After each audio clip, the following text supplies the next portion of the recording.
60. South winds.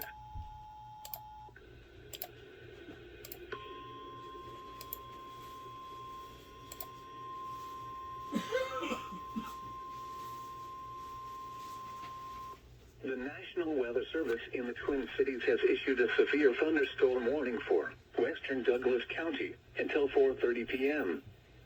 At 3:53 p.m., a severe thunderstorm was located 6 miles south of Brandon, or 12 miles west of Alexandria, moving north at 75 miles per hour.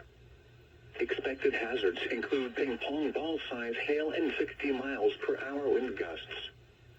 This is a radar-indicated threat. The following impacts are expected. People and animals outdoors will be injured. Expect hail damage to roofs, siding, windows, and vehicles. Expect wind damage to roofs, siding, and trees.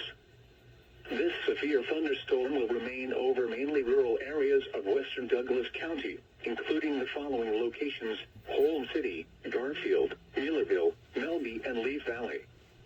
A tornado watch remains in effect until 10 p.m. for west central Minnesota.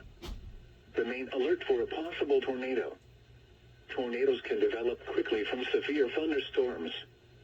If you spot a tornado, go at once into the basement or small central room in a sturdy structure.